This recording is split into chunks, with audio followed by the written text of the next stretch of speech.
Welcome back to Pour Temecula, a local wine, beer, and beverage podcast with your hosts Rick DeLucio and Shannon Cole.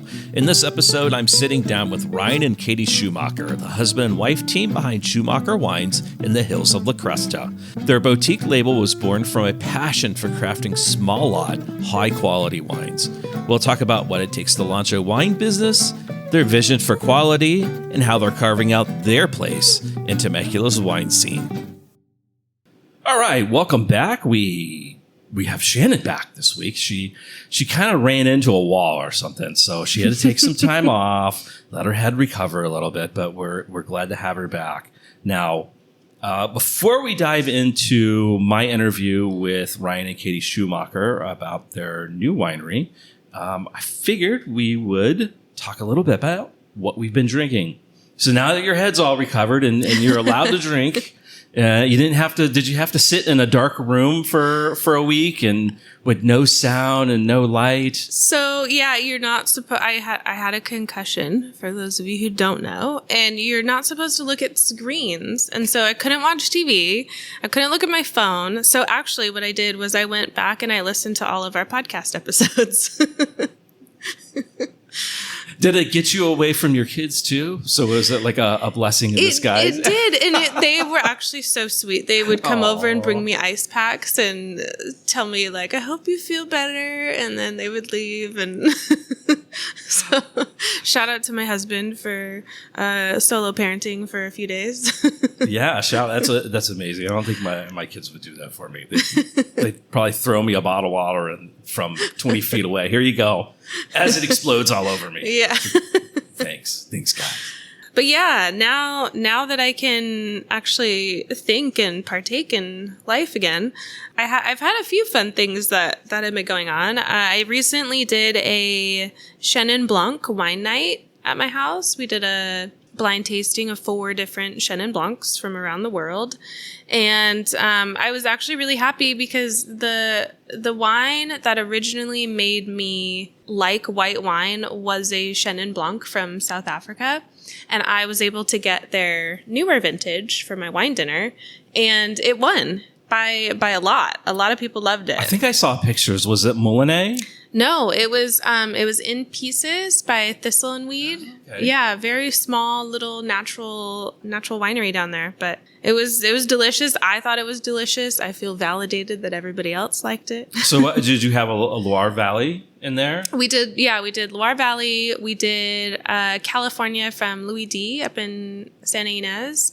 And then I couldn't find anything from Temecula, so I did 2 South African ones. I did the lower end. I call it lower end because it was more affordable and a little priced better. That was the Thistle and Weed, which won, and then I had a higher end one from South Africa as well. It's funny that you mentioned not finding a Temecula one because I think when we interviewed Rob Cassell for the history, he talked about Chenin Blanc being those early plantings around Temecula. Yeah. And now I don't think there's a single planting of Chenin Blanc.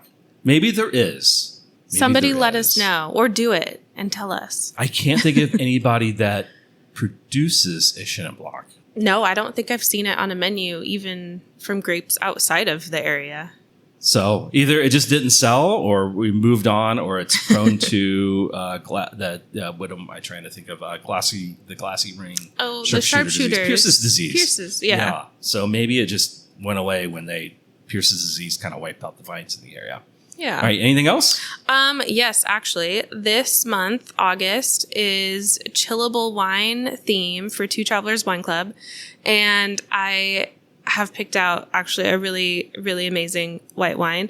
And I just wanted to give a little shout out to them. It's Massican Wines. The winemaker is Dan Petrowski, and he makes only white wine in Napa Valley, and he uses Mediterranean varietals. So the one that I chose is delicious. It's a blend of Falangina, Greco, Fiano.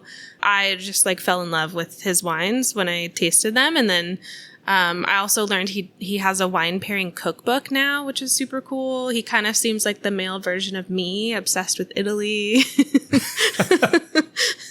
So So shout out to Dan. Yeah, I've interacted with Dan before online, and we have some common friends in the business, and he's just an all-around super supportive of everybody in the business. Whether you're making wine for the first time or you're like us just podcasting about wine or running a wine club, he's supportive of everybody. Yeah, I'm going to try to get him to do a winemaker dinner here at Two Travelers, so... and then also, I went to a Lost Ranch wine pairing dinner at Two Travelers, and they had 4 of their wines paired with 4 dishes from Chef Tristan, and all of the pairings were delicious. The wines were delicious. The food was delicious. It was good. Yeah, and spoiler alert, we may have a little bonus episode. Oh, well, we for sure have a bonus episode coming out in a couple days after this episode comes out, where maybe we talk about Lost Ranch. Maybe. Yeah, maybe. We can't reveal anything. It's super top secret.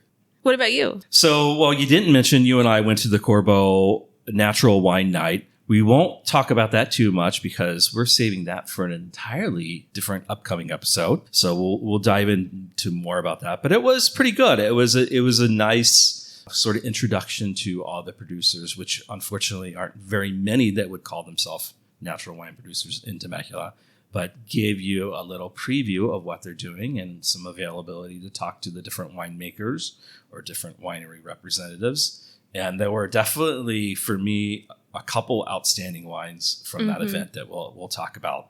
Some really, really interesting stuff that, whether you call it natural wine or not, it was just really damn good wine.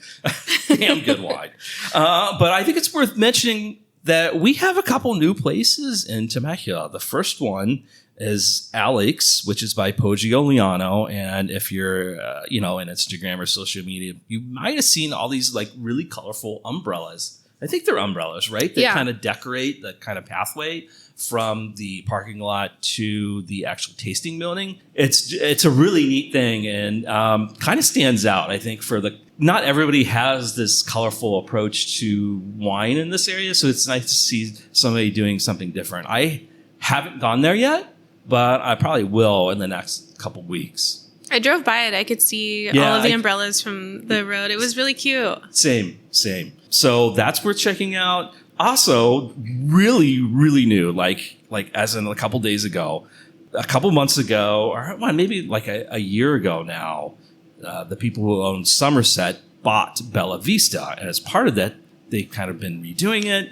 And they just opened I think what they're calling the Solerzo Speakeasy. That is definitely on my list to check out. But they're only open Friday and Saturday nights. Ooh, okay. Yeah, it makes it a little tough. And it's reservation only. So I don't know how quickly that books up, but it's definitely on my list to check out. 2 of the places that I have checked out were Humble Somm recently opened in the old Iron Fire space and is owned by Michael Marks. And he's going to be on the podcast sometime in the next month to talk about everything that they're doing. But the concept is there's about probably closer to 70 some wines that are either by the glass or by self-pour machine, which means that you get a card, you walk up, and you can either pour like a 1, 3, or 5 ounce portion of wines from all over around the world. We'll talk to Michael coming up. I know you haven't been there yet, but it's on your I'll be there list. On Friday. Yeah, and it's not meant to be like a competitor to the other places of the town. Just a different concept, much more casual than I think what Two Travelers has become now. 2 wine recommendations. They have a Premier Cru Chablis that is excellent. And they have, my other recommendation is, if you feel adventurous, is a Valle de Guadalupe Cabernet Sauvignon that was confirmed by some friends of mine is better than any Cabernet Sauvignon made in Temecula. Wow. Which I don't have a great view on local Cabernet, so it is really tasty, really good. It does have a little pyrazine, so if you like your cabs with that a little leaner, it's right up my alley. I liked it. And then the other place is brand new, I think within a month, is the Truffle Pig in the old Avansall location. The restaurant and the name Domenico's maybe is the name of the restaurant Yeah. So if you went to the old Avonsall restaurant, it's now Domenico's. I hope I'm saying that right. Apologies if it's incorrect. If you remember where the tasting room was in like a bigger building towards the back of the property, so you would pull in there. On the right hand was a little clubhouse. On the left was the restaurant. And in the back was a bigger building, which was their production facility and tasting room. That is closed and they're doing renovations there. So all the tasting is up closer to the road at the little clubhouse that when you first pull in there. Oh. You can park in there if there's parking, but there's only like 10 spots. But you can park up by the restaurant and then you just walk across the road to the tasting room. Nice place. It reminds me a lot of the inside of Two Travelers, just a little bit darker and has some backlit stuff. They don't have many local wines. Of course, Truffle Pig, the association is with Piedmont. I still haven't found the truffles or the pigs when I've been there. I have this feeling that's never going to be the case. They can prove me wrong. That would be pretty cool.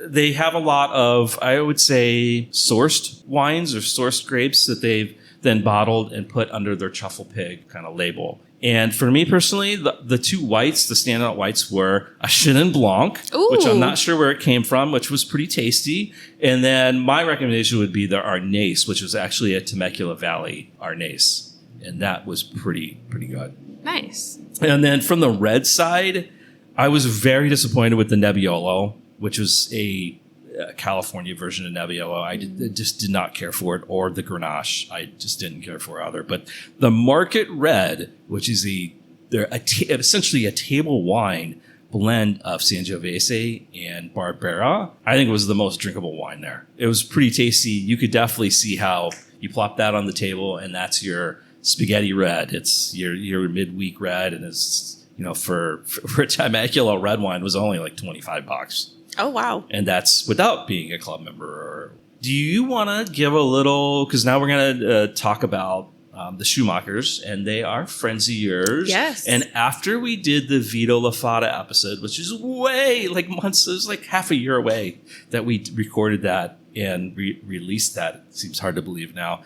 But Vito was another person he kind of told his story. You can go back and listen to it of he was trying to establish his estate, but it just takes a while for the grapes and everything to get going. So he was sourcing out some fruit and, kind of augmenting what he was doing with his own vineyard, but to also have more of a product line. And that's what Ryan and Katie are doing, right? Yeah. Yeah. So I met Ryan and Katie actually at a Two Travelers event. We were kind of sitting tables next to each other, and then we ended up talking, and after the event we grabbed dinner together, and we've been friends ever since. And when they told me that they wanted to make wine, I think that was kind of one of the things that bonded us together. And so I've been really interested to hear what they've been doing, because I obviously want to do the same thing. And so it was really cool to listen to a totally different way to make wine than I had thought. Same when we talked to Vito. There's more than one way to make wine. And to be clear, so Ryan and Katie live up in La Cresta. They have a nice, I think, 5.5 acre property up there. They do plan to plant vineyards around their property and make wine from their property. It's just that it takes a while, and you could you plant them right now, and you're not going to actually get a usable product for 3 to 5 years. Mm-hmm. So they want to start their wine club and selling the whole process off. And so what they've done is they're making some Sauvignon Blanc and some Sangiovese from they got from Sonoma, and some Cabernet Sauvignon from Napa Valley. And these are pretty good, I would say, very elegant, sophisticated wines. Yeah, it's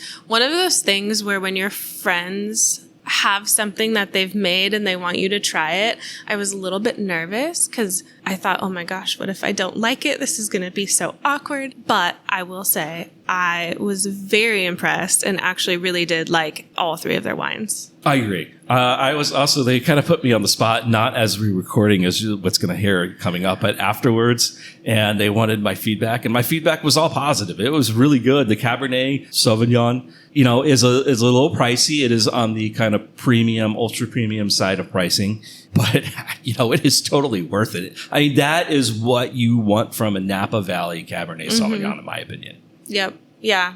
I thought it was delicious. The Sauvignon Blanc is really well made. It's just fresh, fruit forward. And then the Sangiovese, I feel like that was the one I was going to be the harshest critic on because it's one of my favorite grapes. And I thought it was so good. Yeah. And they've been super hands-on. They didn't just go buy a bunch of pre-made wine and slap a label on there. They've been very involved with the process from the very beginning of winemaking and harvest onto the sales side now. Yeah. So we'll wrap this up and let Ryan and Katie tell you their side of the story. Cheers. Cheers.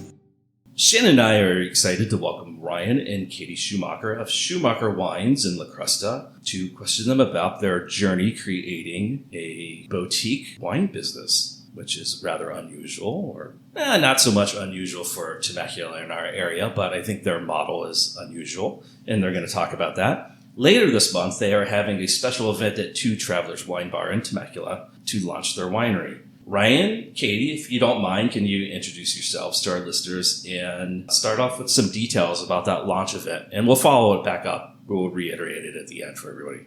Thank you so much for having us. Okay. We are having our official launch party at Two Travelers in Old Town Temecula on August 27th at 5:30. Tickets are available online on the Two Travelers website. And we're really excited to be part of their wine program. We think it's phenomenal. We've been big fans of theirs for a long time. So really excited that they're going to host our launch party and carry our wines moving forward. Yeah, and so the event, we're going to be pouring each of our 3 wines that we have out now. We have a Sauvignon Blanc from Sonoma, a Sangiovese from Sonoma, and a Napa Cabernet Sauvignon. Those 3 wines are also going to be paired with small bites prepared by Chef Tristan. And we'll also have some fun raffle events, and should be a great event. So how did you both find your passion for wine? Yeah, so we actually met when we were 18 years old, the first day of college at University of Michigan. We met right away and fell in love. I'm a Purdue grad. I have to give a thumbs down to the Michigan, so that's okay. At least it's not Ohio State. Yeah, I know. So, or Indiana. We've been together for a really long time, but really started to fall in love with wine early in our relationship. When we turned 21, we went and studied abroad in Florence during college. And that was a really amazing experience. Neither of us is from a big wine family. My parents don't even really drink wine. So that was really eye-opening to all of a sudden go from, college in Michigan to Tuscany and have, Chiantis everywhere and really just this amazing wine as part of the culture. That sort of opened our eyes to wine and wine travel, and we've kind of been pursuing it ever since. We've been to wine regions all over the world. We've been to tons of wineries in California, and it's really become our sort of go-to thing to do together as a couple. And something we really enjoy and have become really passionate about. Yeah, I think that pretty much covers it. I think something that's special about wine is it's really an art and a science. Obviously, there's a science to winemaking, but you sit down with a winemaker, and every single one is going to have a different story about how they make that wine and why they make the wine that they do. So having that experience of just being able to talk to people and hear their stories has been fascinating. Before we dive too much into what makes what you're doing unique here, how did all those experiences influence deciding to start a winery? It's a good question. I think really moving to Temecula made us passionate about doing this. We used to live in LA area for many years. So Santa Ynez was sort of our go-to because we lived a bit north of LA. That was our local wine region. And we spent a lot of time up there visiting small producers and really falling in love with it as a weekend destination, as a place to bring friends, all of those things. And we moved down to Temecula. We really were loving the area, loving the people, loving the wineries. But Temecula developed a little bit different than a San Ynez or a Sonoma, where it's sort of more larger wineries.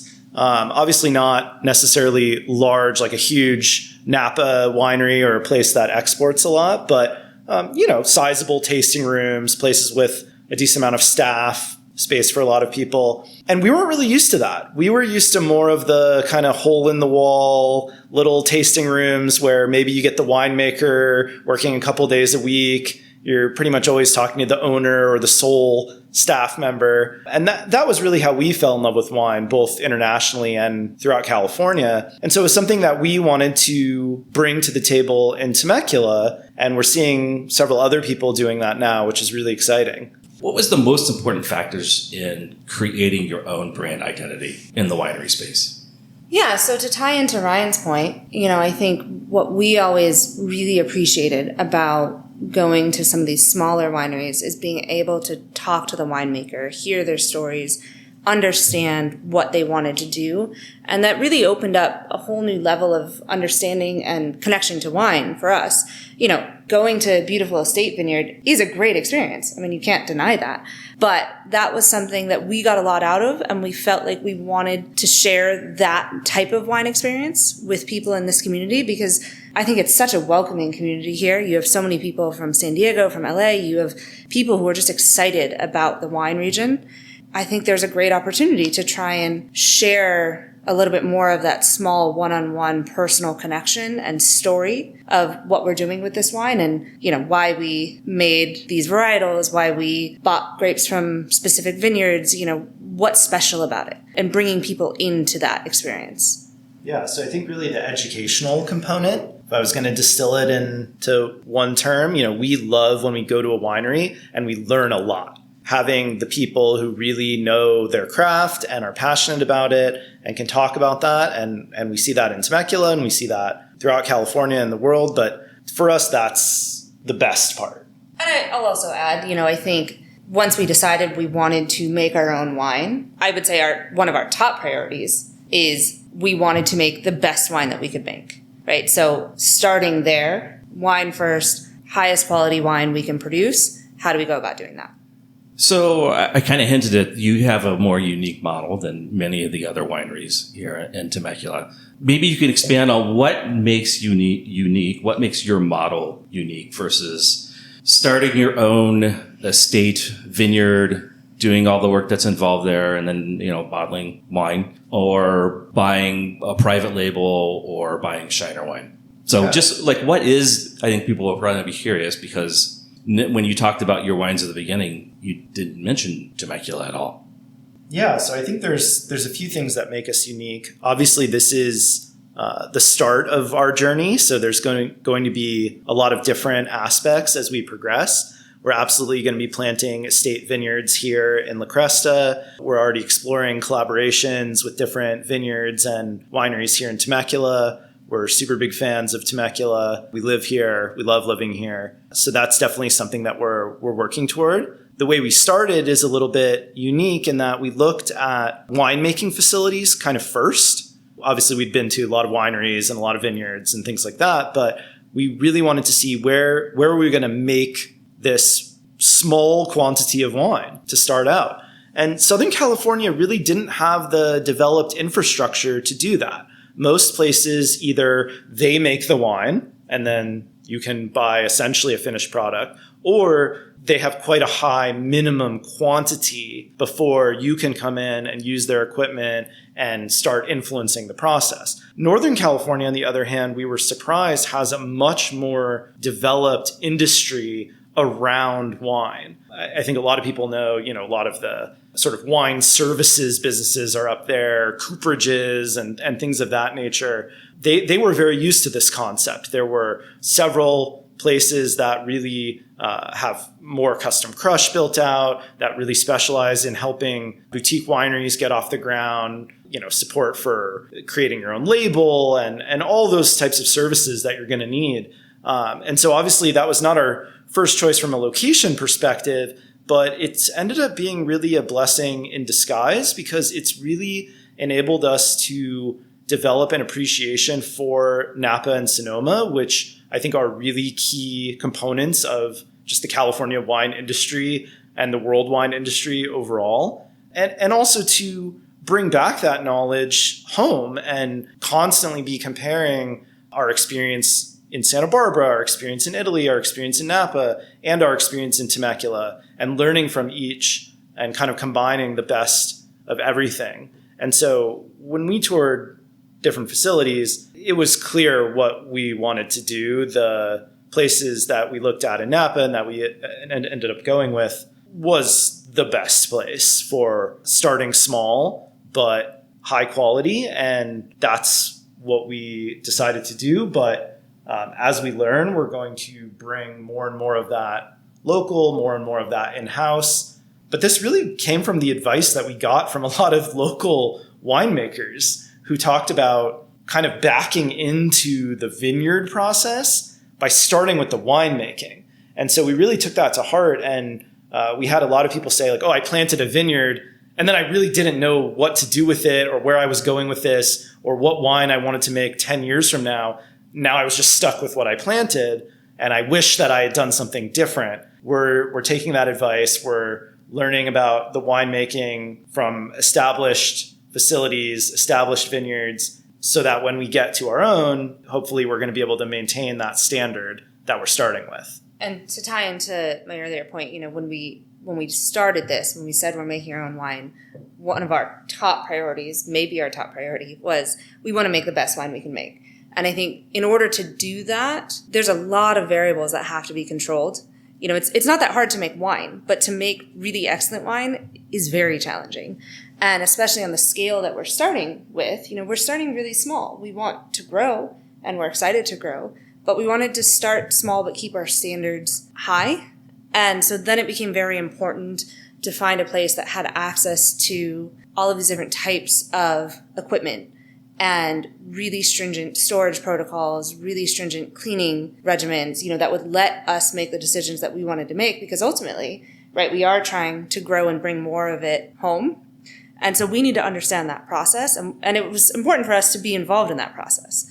So I think trying to find a place that had access to all of this equipment and that we could trust to do things the way that we wanted them done, but that would also let us influence every part of the decision. Types of barrels, how long it's aged in the barrel, blending. We handle all of that ourselves. And that's been really important in the journey as well. Was that ultimately how you evaluated and decided on which partners you were going to go with? Yeah, I would say, yeah. We toured the facilities. We saw how they were treating the different wines. The place that we're making our wine out of, I think there's probably 50 other winemakers. And some of these are top winemakers that work for commercial wineries in Napa that want to make their own label. So they're not cutting corners. And that was really important to us. But they also understand how to adapt to what we want them to do, right? They're not trying to say, hey, we make the wine and you can have it. They're saying, here's all the equipment. You tell us what you want done, how long you want it fermenting, in which types of tanks or what types of barrels you want to use, et cetera. All of those decisions we can influence. So I think the combination of those things, that was really important to us. So what role, I think people are going to be really curious, what role did you get to play in grape selection and in the winemaking process? What all steps were involved in there that you got to play with? Yeah. Granted, for a fee, you got to pay to play with it, so it wasn't exactly fun. Yeah, it's been really fun for us. I think we've been able to be involved in the entire process. We've gone to all of the vineyards that our grapes are sourced from, really walked the vineyards, seen the grapes. And we choose which vineyards to buy grapes from. Do you get to choose when they're harvested, or are you kind of at the whim of other people's schedule on that front? We can influence when they're harvested, and we've been up there for harvest and testing the grapes. And yeah, it's actually been really cool because we have been able to be up there for harvest. We've been able to sort the grapes as they come in. We've been able to have those discussions about where we want things to end up. Being part of a bigger facility has given us those tools that not everybody has starting out. We have the optical sorting machine, and we have the big tanks that, wouldn't fit in your house and those types of things. And that's been really awesome to work with. What's been some of the challenges? You're 400, 500 miles away? That's obviously a big challenge. We're up there quite a bit, actually, and it's not that difficult. It's a quick flight to Santa Rosa, or we've driven a few times, especially now that we've bottled our wine. We've been driving and, bringing cases back from the warehouse. And it's not too bad. I think it's absolutely been worth it to have access to a facility like that and that sort of equipment. Obviously, distance is a challenge. I think another challenge is cost. We just don't have high margins because we can't. We're trying to do everything at this quality, but the grapes that we're buying are from really well-respected vineyards, and this is really high-quality fruit. And so even starting with just the fruit, it's expensive, but then every stage of it, especially with the quantity being this small and having to get it down from Northern California, the costs are high. How responsive are the places that you're working with? I assume anytime you want to go there, you can go there. Mm-hmm. Are they staying on top of topping off barrels and that kind of thing? Yeah, and I would say we're very involved in that process. We have an open line of communication, and that hasn't been an issue. So then what's next for you? Are you doing a vintage this year? Yes, we do have some wine in the barrel. Okay. And then are you guys planning to plant your own estate vineyard, or maybe expand out from the varietals you offer now? Because you have Sauvignon Blanc, Cabernet Sauvignon, and I forget the Sangiovese. other one. Sangiovese. Yes. Right, it's on my sheet. I should look. We've been, really taking our time and gathering information in terms of our own vineyard. I think there's already a lot of great fruit in the area that we can source from, which we'll definitely be doing. It's been fascinating, actually, listening to the podcast, right? Because everybody has different opinions about what grapes grow down here. And also, I would say that for us, there's a big spread between this area, right? This area is many miles north and south, east and west, elevation, distance from the ocean. So I think all of those things factor in. But I think we're honing in on some good ideas. But what I'm really excited about is our wine that's coming next, which is we're doing a Method Champenois Blanc de Blanc, which has been in the bottle now for a couple of years. I think is going to be phenomenal. We love our sparkling, so we're excited for that. And well, let's bet. When did all this start for you? And if you're listening to this, it's 2025. Yeah, so 2022. About 3 years ago. Yeah. Okay, so it's been in the works for a while. Yeah. Okay. Though our first bottling on everything was this year. Yeah, it was really funny when we started out. We were kind of thinking of it as every year kind of progression. But when you have a cab that's aged in barrel for 2 years or 2.5 years, a Sangiovese for a year and a half, and then a Sauvignon Blanc, they're already at the same time, essentially. And then you have a Blanc de Blanc, which is, going to be ready basically later the same year. Because so other than the made. 3 wines that you have now available in the upcoming Champenois, are there wines that you have in the barrel now that are just, you're just waiting? Okay. Yeah. So next year we'll have some new releases when those are ready for bottling as well. But yeah, we'll definitely be expanding the different varieties, and as well as doing, new vintages of some of the current favorites. But we're selling out pretty quickly. We probably sold Well, that brings us up. So talk about your Sangiovese. Yeah, so we entered our Sangiovese in the International Wine and Spirits Competition, and we were really excited because we got Platinum, Best Sangiovese, and 96 points, which was really awesome to get that recognition so early on in our first year. We were already really happy with it. Obviously, people have all sorts of different mixed feelings about competitions and scores, but it was a really good competition. We got some really nice kind of third-party validation there. And it does give people something to look at and identify with, especially I think sometimes people who are just getting into wine. It can be something that they can look for and gravitate towards. You don't have a tasting room on your property. So basically you have to come up with inventive ways or different ways to connect with people. Besides the upcoming event at Two Travelers, what else have you done in that space to kind of build that connection with the community? Yeah, so we've done some dinners here on the farm. When we made these wines, they're really nice to enjoy on their own, but we made them with the intention of being able to pair with food and really shining with food pairings. And that's something we've always kind of enjoyed, is hosting and cooking. So, and you're passionate about that. Yes, I do. Like Shannon. Shannon's not here today. I did in Yes. the intro. I said we are. She wishes she was here, but she's yeah. And, kind of tying back to when we first got into wine in Italy, you have this culture of anytime you do a wine tasting, you order a glass of wine, no matter where you order it, it will be served with food. Even if it's just, some cheese, there's always going to be something paired with it. But the hospitality there, you go to a tasting and you can spend 2 hours with the owners, and they're bringing out different food that they want you to have with the wine, and they just want to share that experience with you. And I think that just elevates the whole experience, and it's just something you remember. It's a really special experience that you can take away with you and remember having that connection. So that's something that we wanted to recreate, and we wanted to give people that experience with our wines. We recently did a pairing dinner with 3 different courses paired with the wines. We actually do have a wine club as well, and so we're planning to do some wine club dinners along the same lines, playing around with different seasonal pairings, different size events. But, we have a great space out here at the farm, and I think people enjoy coming and getting to know other wine club members and other guests. And I should back way up, because what I didn't explain was that they actually live up in La Cresta. And if you want to, La Cresta is not on the Temecula Valley floor, for our listeners who are not familiar with the region. It isn't, I wouldn't say difficult to get here, but it is a rather hilly upward drive from the valley floor. And it's a good, I don't know, it probably takes about 25, 30 minutes to get to like Old Town. Sure. Yeah, we're about, I think, 22 minutes from Old Town. And about 30 minutes from So the topography is very Yeah. different. We were talking earlier, they're really only about 13 miles from the ocean. So do you get a lot of cooler breezes up here? Definitely. I would say it's about 8 to 10 degrees cooler up here on average.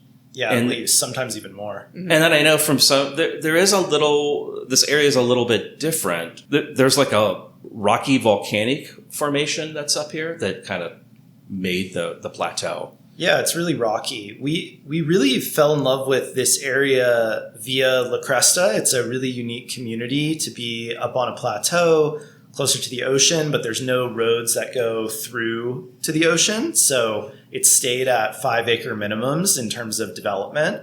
But when you look at the map of the Temecula Valley AVA, it's included. Yeah. But pretty much all of the wineries are on the complete other side. Some of them are even over 45 minutes from here. So, I don't think there's any true like tasting room wineries up here. Everything. No, it's No. pretty would be residential. private. Yes. Yeah. But, we think that if you compare it to other wine regions, right, this is a distinct area in terms of the Temecula Valley AVA. It's higher in elevation. It's closer to the ocean. The soil is different, as you mentioned. And that creates unique opportunities. The main place we've seen really take advantage of that is Wines. They've done a great job of differentiating their La Cresta sourced grapes. Hart did too. They still have the best wine I've ever had from the area, being their Volcanic Ridge Syrah, which was from up here. And Yeah, and it was a phenomenal wine. And I think a lot of people, when they talk about maybe a favorite wine or a special experience they've had in Temecula, it comes from La Cresta or Deleuze, or some of these more varied topographies or hillier spots that you see in other regions that do tend to be a little bit cooler, a little bit higher in elevation.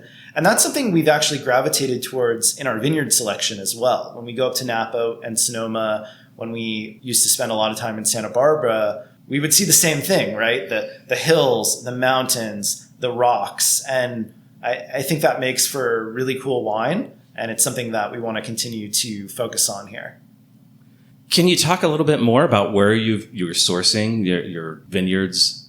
Yeah, absolutely. So If you went to, I don't know if it's top secret or not. No. Sometimes you do get labels, individual labels like this, and they're like, "Well, I can't tell you that." Sure. So, State secret. I think that's a fair point. So the good news is for the majority of our wines, it's on the label. So it's definitely not a secret. The Sauvignon Blanc is from Wildwood Vineyard in Sonoma Valley AVA near Kenwood. It's a great vineyard. The Sangiovese is from the Van Lobosel vineyard, which is also in Sonoma Valley, just up the road from where the Sauvignon Blanc is from. And it's only about 2 acres, so that's a really small vineyard. Yeah, you're pretty much not going to see that vineyard represented much in the marketplace, but it's a super cool dry farm vineyard in the hills, beautiful spot. Really great fruit. And then our Napa Cab is a blend of multiple AVAs. So when that happens, you can't put, you just put Napa Valley, right? You don't put the sub AVAs, right. But it's mostly Howell Mountain and then also Oak Knoll AVA. Okay. So kind of, we wanted to kind of balance the mountain with the valley floor there. Round it out a little bit. Yeah. You get those harsh mountain tannins from Howell Mountain. I love them. I have some older ones, and after about 15 years, they really smooth, melt away, become fabulous wines. But you got to wait on them. Mm-hmm. Yeah, absolutely. I think we like wines that are ageable, but we also wanted to make wines that were drinkable right away. If someone bought it and wanted to drink it, we wanted them to have a good experience. So far, so good. For someone listening right now, their dream has been to make their own, their private winery or bottle their own wine, or do exactly what you're doing. Go somewhere else, buy some wine, or work with somebody else to produce wine. What would you tell them what's their greatest opportunity as well as their potential biggest pitfall in doing that? You have to really know what your priorities are. You have to decide what are the top 3 things that you want to do and focus on that. Because you're not going to be able to please everyone or do everything. And I think if you try to do that, then it can kind of get murky and then you can get stuck in the weeds. So I would say that's probably the biggest potential pitfall, is trying to make something for everyone or trying to make everyone happy. And I think if you want to, if it's something that you really want to do and you're excited about it, I would say decide, right, what do you want to do? Is it about making wine that's accessible? Is it about making natural wine? Is it about making premium wines? Is it about making wines from a specific region? There's so many different directions you could go with it, but kind of deciding what your focus is and then making all of your decisions in support of that. I would just say my advice would be, because the answer is going to be so different for everybody, like Katie said, go to a lot of wineries that you admire and tell them that. Tell them that you're interested in making wine and see what they say back to you, and ask them questions that help you fine tune what you're interested in. We've gotten a lot of advice along the way. We also have gotten a lot different information once we started communicating with people about our interest. That was very different than the types of conversations we were having prior to that. How did you go about parsing out all that information? Because I imagine everybody was telling you could probably go into the custom crush facility and they're telling you one thing. Sure. And every facility is probably going to be different. And that's kind of how everything in life is, right? I mean, if you look for a house or a job or anything, right, you're going to get all sorts of different opinions. And I think our approach has always been to kind of triangulate those opinions and take the best pieces of what everyone is saying. And then ultimately you have to make a decision for yourself. But I think most people figure out over time who they really want to emulate and who they really admire but don't necessarily want to emulate. So it's a process. But I would say personally, it takes over 10 years of talking to a lot of people, right? We say, oh, we started 3 years ago. I mean, I count it from the first time we had good wine, because really that's when the journey starts to fine tune, what do I think about this? And then eventually to say, if I was going to do it myself, how would I want it to end up? Yeah, and definitely don't be afraid to ask questions. The wine community is so welcoming, and people get so excited when you want to hear about their experience and their recommendations. Everyone is generally going to be happy to share and excited to share their journey with you and answer those questions. So I think that's a huge part of the process. So looking back over this whole journey from 10 years ago or wherever, it's funny that you bring that up, because when we interviewed Vito Lafata in one of our earlier episodes, which people can go back and listen to, it's like episode 4, he talked about he was just sitting there on the back of a napkin and his dream came alive on the back of a napkin, but it really took another probably 5 to 10 years before that became a reality. So it's interesting that you say that too. So what's the one lesson that you would tell to people who are thinking about doing the same thing that captures what you're doing? This is not a plug, but I actually really recommend people look at either the SOM course or the WSET course. I think wine education is really important. And wine education that isn't necessarily specifically about winemaking, but about wine consumerism, wine education, the other side of the coin, I think has really helped us. Katie and I did SOM Level 1 a few years ago. We're pursuing SOM Level 2 now. And it's been fascinating because I think a lot of people in the wine industry are very on one side or the other. They're either a winemaker or they're a SOM or they're in some other part of the wine industry, and they don't get enough cross education. And I think it's really enabled us to see our winemaking in the context of what a SOM might be telling someone in a restaurant if our wine eventually was in their hands. Or in a shop, or compared to another wine from another wine region across the world. I think it really contextualizes you. The context of wine as a whole, right? Different regions, as you're blending, right? When we did the Sauvignon Blanc, I was saying earlier, we added some Semillon to it. Understanding that has been done in certain regions traditionally for many, many years, and learning the specifics of that, I think really helps you make some decisions. Not to say that you always have to try and mimic what other regions are doing, but having that contextual knowledge has been so helpful as we're building what we're doing. So before we get into our Pour Temecula blind tasting challenge, which they're both very nervous, I can tell. They're like, oh my God, what are we going to get?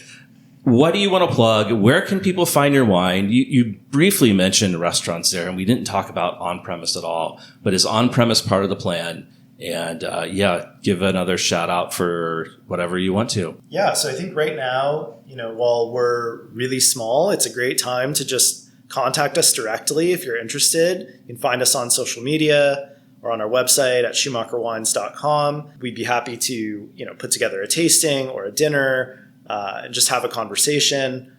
Our first place that we're really going to be for sale at a physical location is at Two Travelers. And that's really, I think, the heart of Old Town Temecula wine scene when it comes to bringing outside wine in. There are tasting rooms and other places. And we see a few places that are starting to pop up new now to continue that trend. But we're huge fans of Two Travelers and what they've done there. Great wine program, great food program. And I think if you want to try our wines, let us know. We'll meet you there, try them with you. But we hope to see everyone at our launch party again on August 27th. And on our website, as Ryan said, if you want to join the email list, we post all the events that we're doing there as well. So, you can get notified for upcoming dinners or things like that. All right, guys, thanks. We're going to wrap up here. We're going to pour out some wine, and then we'll be right back, and we'll see if Ryan and Katie can guess which wine is from Temecula and which wine is from somewhere else in the world. All right, cheers, guys. Cheers.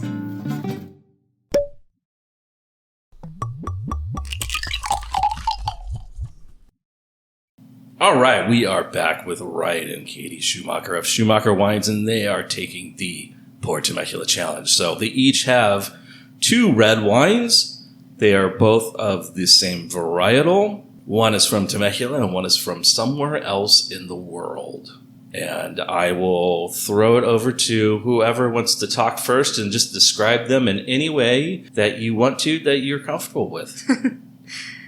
Well, this one's a bit challenging. Wine 1, I would say, is fairly tannic. Definitely get some herbal notes in it, like dried herbs. A little bit of earthiness. Not overwhelming, though. I would say probably more red fruit, but maybe even a little bit of a baked red fruit note. Ryan looks very stumped. He's been beaten. Yeah, this is a tricky one. I think it's I'm not sure what the varietal is. I would say that. Well, describe it. How would you? I mean, what would you say about these wines? If some random person did, what do they taste like? Yeah. How are the tannins in your mouth? The first one. What's I think the style is of fruit? A little lighter. I think, like Katie said, a little more red fruit. The second one, a little darker, a little more dark fruits. Do you think there's a lot of oak on these, or kind of a good amount just to sort of balance it out? Yeah, I don't get a ton of oak on these. I get a good amount of tannins, but I'm not really getting vanilla, butterscotch, new oak. Yeah, more of like the kind of dry extract grape tannin, like a kind of a little chalky in your mouth. Decent amount of acid on the first one. I think if I had to guess, I would say maybe the second one is from Temecula, but we have been to some of Shannon's famous wine dinners, and she is excellent at tricking everyone. Yeah, the second one, I get a little bit more fruit. Feels higher in alcohol. Still some red fruit, but maybe a little bit of black fruit to it. What would you, being that you love wine pairing just like Shanna does, what kind of foods would you put with these two red wines? Yeah, I think you want something that can stand up to them. They're fairly bold. I would probably go something Italian. Something with like a red sauce that I think has its own acidity to it, so would kind of bring out some of the acidity in the wine, but could stand up to the tannins. Maybe like a bolognese, or you could even go a little lighter, especially the first one, if you wanted to put like a little chill on it, and you could do it with like a wood-fired pizza with like a little bit of char on the crust. That might kind of balance it out too. Yeah, that sounds pretty good. Let's go. Yeah. We don't need the wine tasting anymore. Well, we can still do the wine tasting, but with pizza. Yeah, I think these are nice kind of middle-of-the-road reds where you could go lighter or heavier on the food, and it would work in both directions. So are you leaning towards any particular varietal, or we'll say like a country of origin, maybe? The first Obviously, one one's from the United States, but the other one is not from the United States. does make me feel like it could be Italian. It's a little bit darker than a typical, Sangiovese Nebbiolo in color, but I'm getting those herbal notes, and it does have the bright acidity. So it could be a lot of things. I think the second one's from Temecula, is my guess. It could even be like a narrow, maybe, though they don't tend to be as tannic. So you think in Italy? How does this compare in any way to the wines that you have, like your Sangiovese, if you're thinking Italy? Our Sangiovese is definitely lighter, but I think the thing that's bringing me to Italy about this one is it's still predominantly red fruit, and I'm still getting herbal notes and tannins and bright acidity. So typically with French wines, I tend to get more kind of earthiness. Could be Spanish, but typically, like a Tempranillo would maybe be a little bit more black fruit for me. So that's why I'm going maybe Italy, maybe a not as popular Italian grape, but there's like 5,000 varieties of Italian grapes. Yeah, there is. Yeah. Well, so I could be totally off, but that's in all fairness, it would have to be also grown here. So it would that narrows it down to maybe 25.